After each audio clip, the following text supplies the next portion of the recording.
and a man with a shriveled hand was there.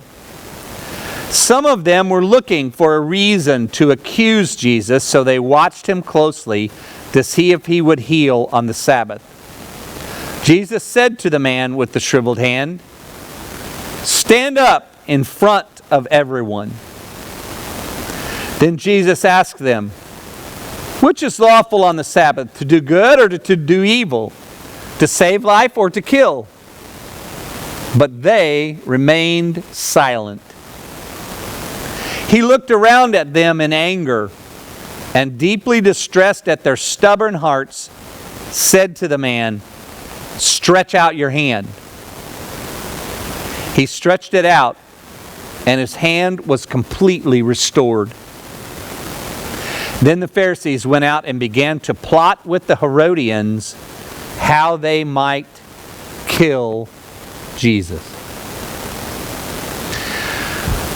There's a lot in this story, and let's just make an illustration to where we're headed. Does anyone know what that acronym stands for? No, it's not porn misspelled. Some of you are thinking that. Anybody a pilot in the room?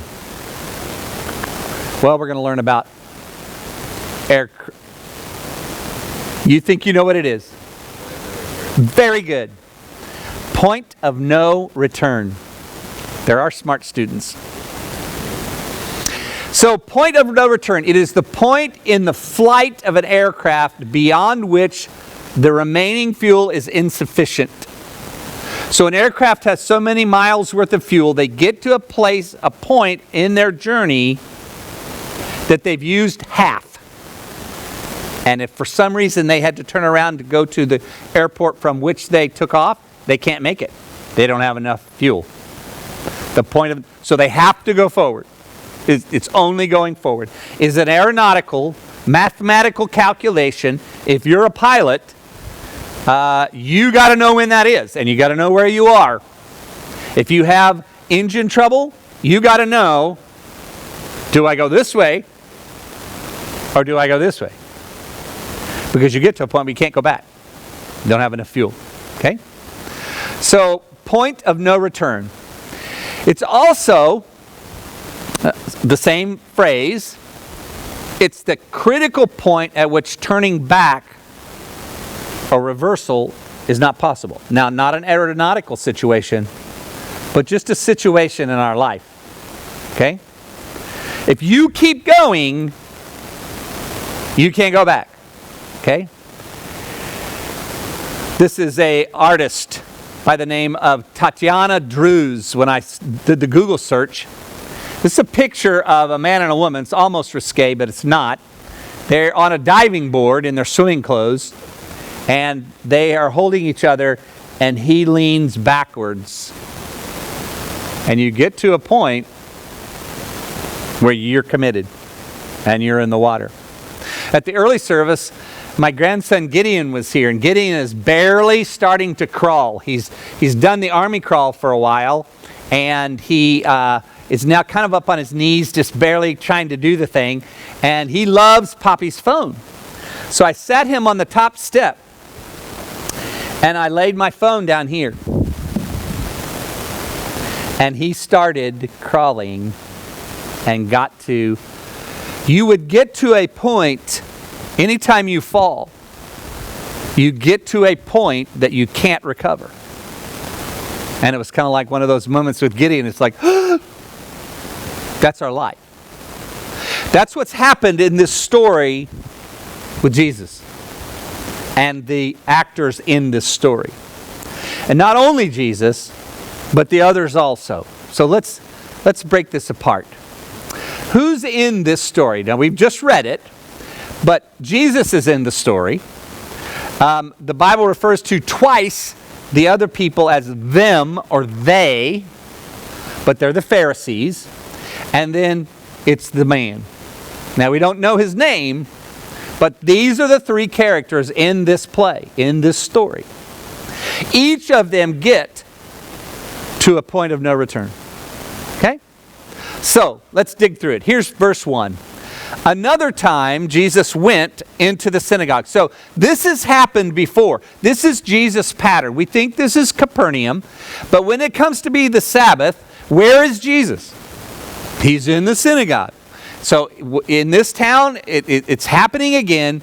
Jesus, predictably, is going to the synagogue, and a man with a shriveled hand was there. So that's introduced into this story. He was probably born with a birth defect on his hand or his arm. Okay? He has lived an entire life of being looked at as less than. He would not have been chosen.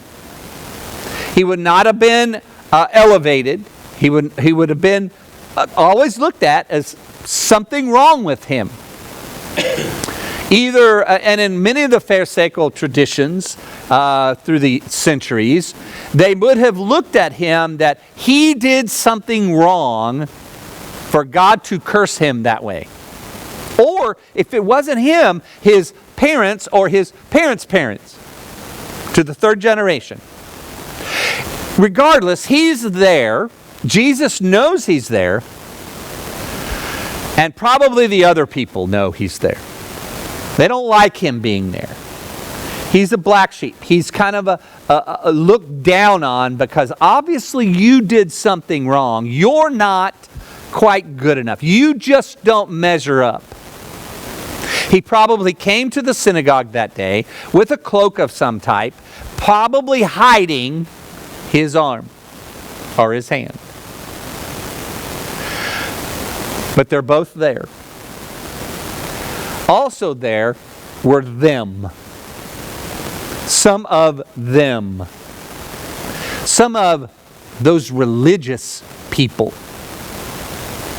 But they were there with a purpose. They were looking for a reason to accuse Jesus. So they went to the synagogue. Maybe they were there early and they were waiting. I wonder if Jesus is going to be here today. Because if he's here, we're going to trap him. We're going to get him today. We're going to discredit him. We're going to make him look like a fool. And that'll be the end of him. We don't have to deal with him anymore. People will laugh at him. They're planning. They're laying a trap. They're putting a snare out there that they believe if Jesus comes, he'll step in it. And they'll hang him. They wanted to see if he would do it again. Break the Sabbath and heal a man. Some commentaries even purported that they brought the man and planted him there. Because they, like Jesus, also knew the man with the shriveled hand was there. There's a lot of plotting going on. Religion does that. Religion kills. Religion has to be right. Think about your relationships. There's an old adage about marriage.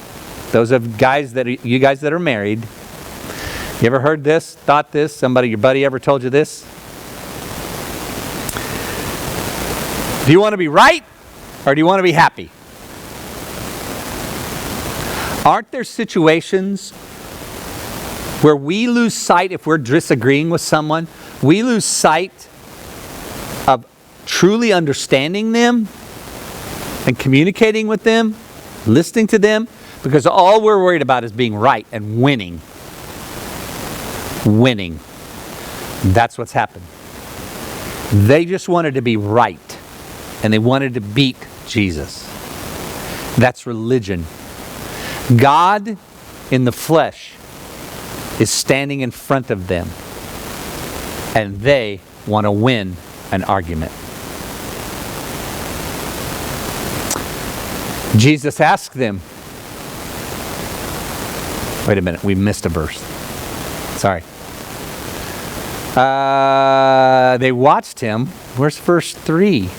Did I not have it up there? It's the most important verse.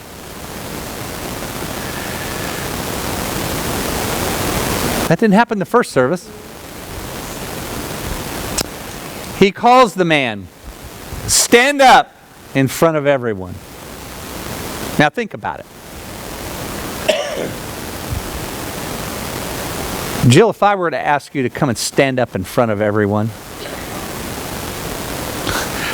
I didn't even ask you to do that, but her heart rate just went up. The palms of her hands are getting sweaty, you know? If I were to say some of my shy, introverted, maybe more introverted type friends, this is a packed house. You know, twice as many people. We've just had a worship set with the full band. Everybody's here and excited. And I were to say, Stephen, come stand in front of everyone. I did that with Logan one day, and then I slapped you. Never again. Logan, come stand in front of everyone. No, he's not going to do it. He asked this guy to step. He calls this guy out. This is the part of this story that's just intrigued me for weeks. Why did Jesus do that? Why did he call this guy out and make him come up in front of everybody? He could have just gone and sat by him. He could have just whispered to him, hey, your sins are forgiven. You're going to go home healed. But he called him out.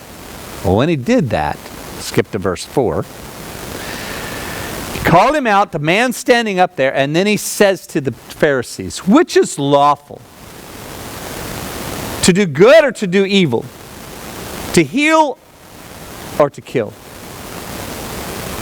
They can't answer that question.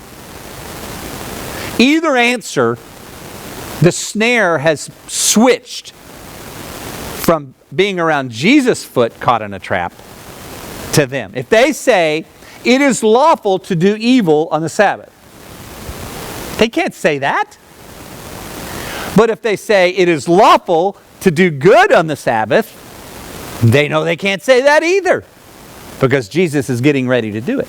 So he has backed them into the corner and flipped the tables on them. Jesus is brilliant. The way he comes at these people who are coming at him. So it got to the point where he shut them up, but they remained silent. They couldn't say anything. They knew in that chess game with Jesus, check. And somehow Jesus flips the table and says, checkmate. They couldn't do anything. He looked at them in anger. Is being angry sin? If you've ever wondered that, here's your answer. Jesus was angry a number of times. This is one of them. What was he angry about? He was distressed at their stubborn hearts.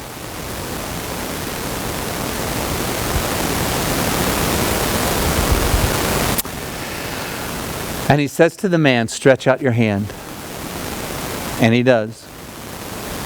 And he's healed. He's completely healed. They watch as, if I was a movie maker, a filmmaker, and I'm directing and trying to write this script, how this would happen, in my mind, it would happen in front of everyone. That's why Jesus called the man out. We don't follow Jesus in the darkness. We don't follow him in anonymity. He calls you out.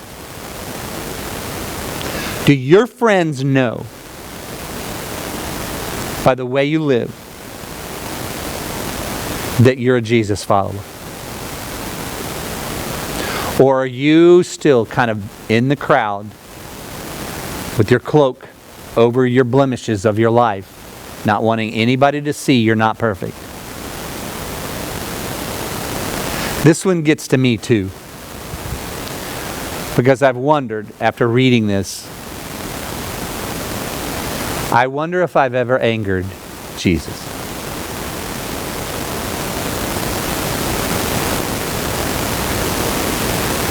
I wonder if I've ever caused him deep distress because of my stubborn heart.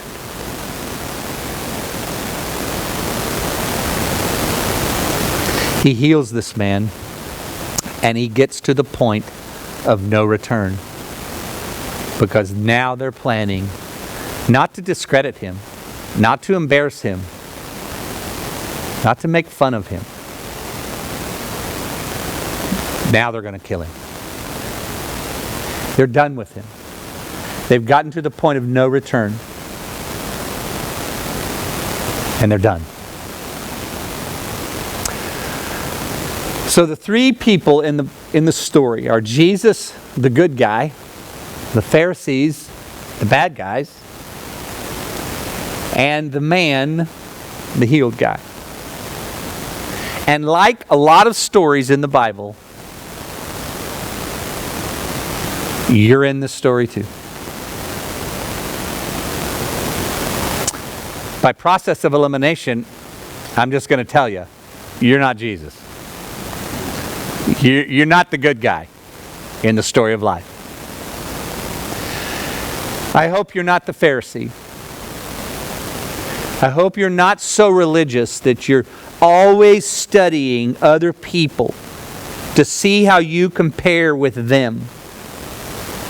Well, I'm not as bad as they are. I didn't do that. The Pharisees were worried about their own righteousness in comparison to other people. And they took great comfort in, I'm more holy than you. That's religion. There is no life there. Jesus says, of those people, you are whitewashed tombs. You're a painted mausoleum. It looks nice and shiny on the outside, but the only thing inside is dead, putrid, and rotting. That's religion. Make it one of your goals in life to never be religious. I think you know what I mean by that. Okay? Religion is man's attempt by rules, regulation, being your own savior, man's attempt to get to God. Christianity, through grace and a relationship, is God's attempt to get to you. That's Jesus. Christianity is set apart from all other world religions. Every other one, it is about earning a certain thing. The 5 pillars of Islam are certain things you must do to be acceptable to God. Buddhists believe in reincarnation. You work in this life and you come back in the next life if you did well at a higher level. You try to earn your way to a higher level each time. Obviously, we know what Judaism teaches. We're dealing with it right here. Following the law to the T. You can't miss one thing. But Jesus says to the man in the back who's trying to hide his brokenness, stand up. Who are you in the story? Here's bad news. We're that guy. We're that guy. So I want to look at 6 steps. Spend the rest of our time on the man we don't even know his name. What happened to him? What happened? We know he got healed. Okay? How did that come about? Number 1, he was at the right place. Think about your life. Do you put yourself in the right places to come in contact with Jesus? With Him, with His people, with His Word, with His ways, with His ideas? Do you put yourself where you should be? This guy on the Sabbath was at the synagogue. Now, I don't believe it was a setup. I believe this guy was there. I believe it was ordained by God. Even if it was a setup, it could still be ordained by God. Okay?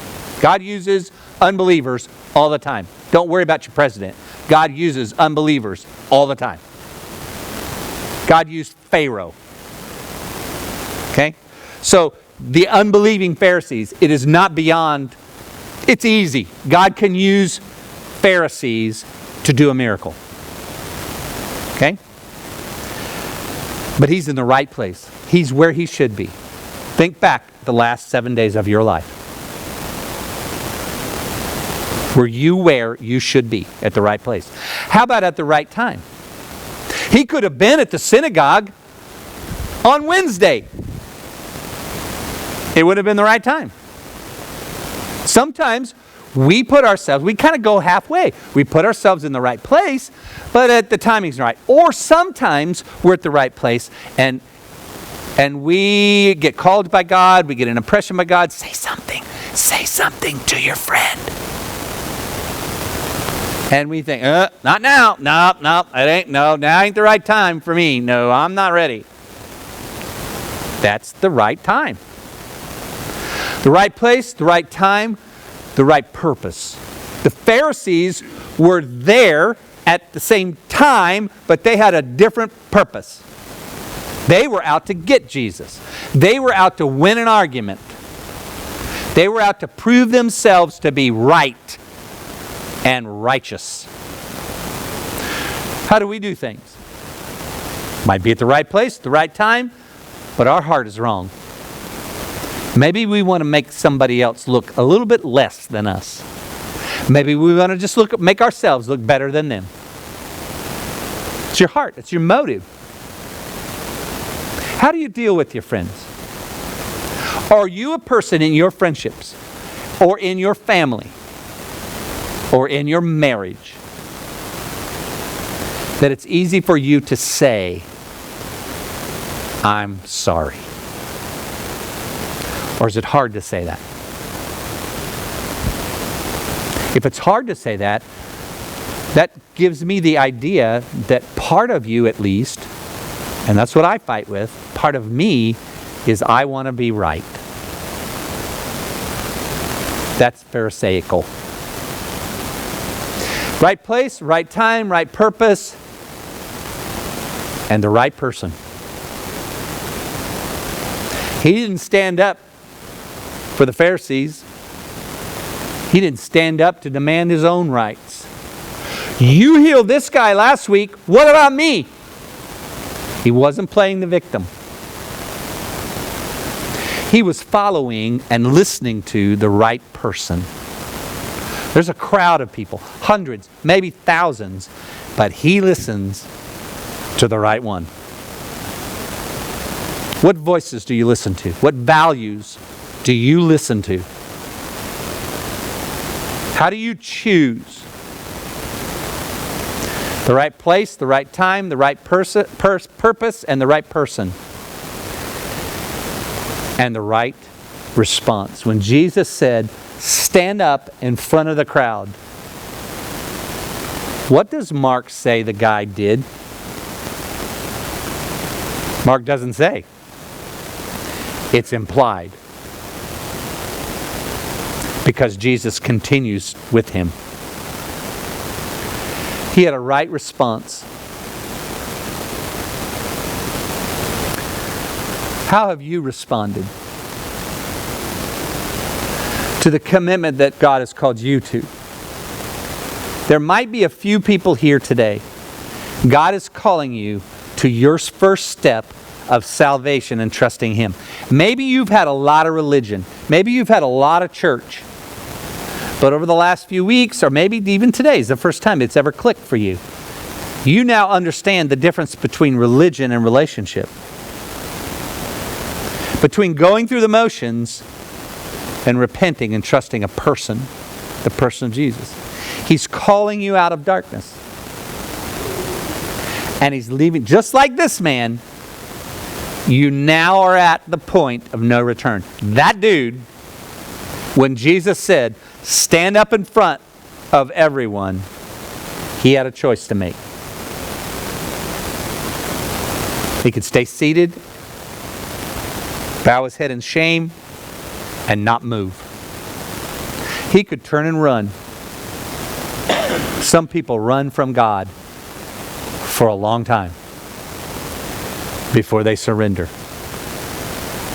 Before they get to the point of like, okay, I'm all in. Let me tell you another example about that point in life. Some of you old timers might remember that 15, 20 years ago, I don't know, a long time ago, we went through a sermon series based on faith. What is faith? Having planned at the end of that service an opportunity for anyone who wanted to sign up and go skydiving. As I remember, there were about 7 or 8 of us that did. Was anybody in the room one of those people? I don't think so. I think Jim Lee did it. I can't remember who else. It was about 5 of us, 6 of us. We took the day and we went to a skydiving place near Kansas City. This is not the tandem where you just jump on with the dude that knows what he's doing and he pulls the ripcord. This is you by yourself. And so the pastor was one of those guys. Anybody ever jumped out of a plane with a parachute on? Were people shooting at you? Oh, I'm glad. Good deal. So we go through about 6 or 7 hours. You have to be licensed to do this. You have to go through 6 or 7 hours of training. The last segment of it is the guy of the school comes in and says, if you don't pay attention, if you don't do what you're told, you're going to die. This will kill you. And now you have a choice. There's the door if you're not in. Otherwise, the next step, put it on and get in the plane. And he made it serious, because it was serious.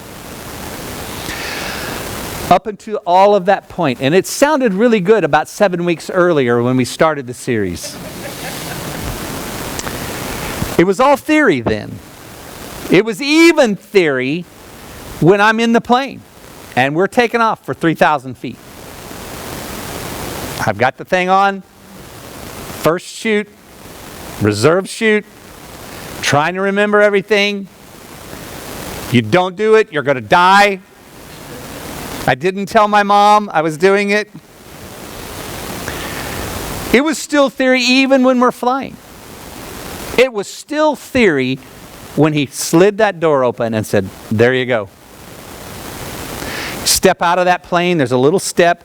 The wing is above the plane and there's struts that hold the wing up. Grab a hold of that strut. And then you step off of that step and you go hand over hand like this till you're about 10 feet away from the plane, about halfway across. And the plan was, look at your instructor and he goes, 1, 2, and on 3, you let go and throw yourself backwards.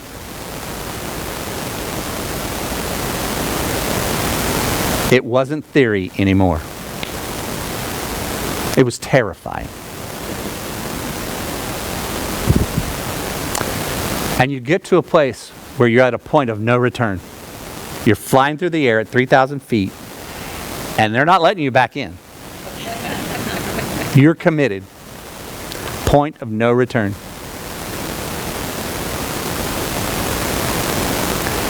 And your response is 1, 2, 3. And it was amazing. It was thrilling.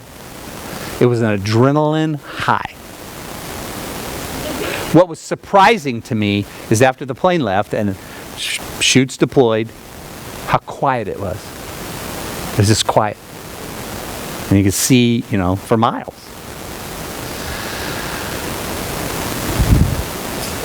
But right before that response is the point of no return.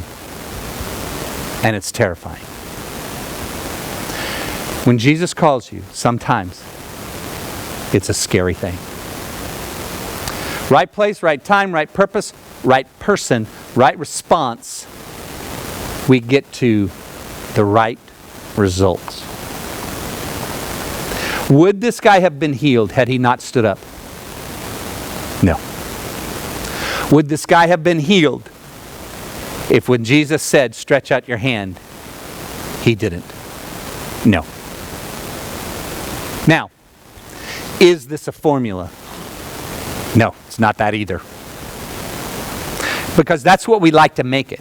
We like to make it. I go to church, most of the time 10 o'clock, wanting honestly, sincerely to find God and listen to Jesus, and the pastor's going to have a sermon, and he's going to call me to take a next step, and it feels like God's calling me to take a next step, and it's scary, and I take that step, then I'll never lose my job, and I won't get cancer, and my kids are going to be great, and I won't get divorced. See, we try to play that game. And that's not how this works. Because the results are determined by God, not us. So I don't know that I was, this last week, last 2 weeks, I don't know if I was angry at God because he did not heal Andy Hackfell. But I had this plan. God, here's how you can do this. You need to take my advice on this. But the right response and the right results are two different people. Response is me. The results are him. Sometimes God may come into your life and heal you. Emotionally, spiritually, he may heal relationships. Some of you have been in situations where your life has spun out of control and you thought you were at the end, you would never be happy again. But as I look out, you are. You are. But there's that time in the middle where you're hanging on for dear life and there's a point of no return. 1, 2, 3. And you throw yourself into the arms of God, leaving the results to him. I want us to understand the authentic Jesus, not a health and wealth Jesus. Sometimes he may come in and miraculously give you a miracle. Sometimes he won't. He just is with you in that storm. So the gospel I'm selling ain't that. It ain't the gospel of you trust Jesus, and by the way, you tithe, then your life's going to go great. No, that's not the gospel. The gospel is, Lord, I want to be at the right place at the right time. I want to have the right heart, and I want to listen to the right voice. And then I want to respond in the right way. But I'm going to leave the results to you. Will you do that? That's what I'm asking as a pastor of this church, one of the pastors that pours into people in this church. Will you do that? I'm asking that as your friend. Will you do all the things on the list and then leave the results to God? Because we see what's happened. I'm just going to call him Dude. Dude got healed. We don't know his name. Someday you could sit down with him and you can ask him, Dude, my pastor said that's your name. Dude, what was that like? What was that like? I want to challenge you. What is your next step? Because the Pharisees were at a place of no return to. And they went out and planned their evil, thinking that was going to be the winning ticket. And it wasn't. They didn't win. So let me pray for you. And here's what I'm going to pray for as we close today. I want you